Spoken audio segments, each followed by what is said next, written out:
Mommies, we hear you.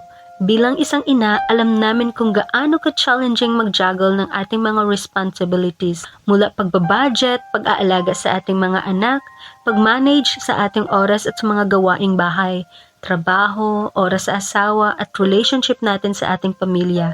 Madalas, sa kanila na lang umiikot ang ating buhay at nakalimutan ang pinakamahalagang tao sa eksena, ikaw. Ayon sa survey na ginawa namin recently kung saan tinanong namin ang mga group of moms kung saan sila pinaka nag-struggle at ito ang aming na-discover. Na 65% ang nagsastruggle sa finances, 20% sa parenting, 10% naman sa time at 5% sa relationship. At bilang pagtugon sa problemang ito, binuo namin ang samahang Moms Mind Growth Society. At para mas malaman mo kung paano makatulong sa iyo ang MMS, i-click mo lang ang button sa baba to register the free webinar. See you inside, Mommy!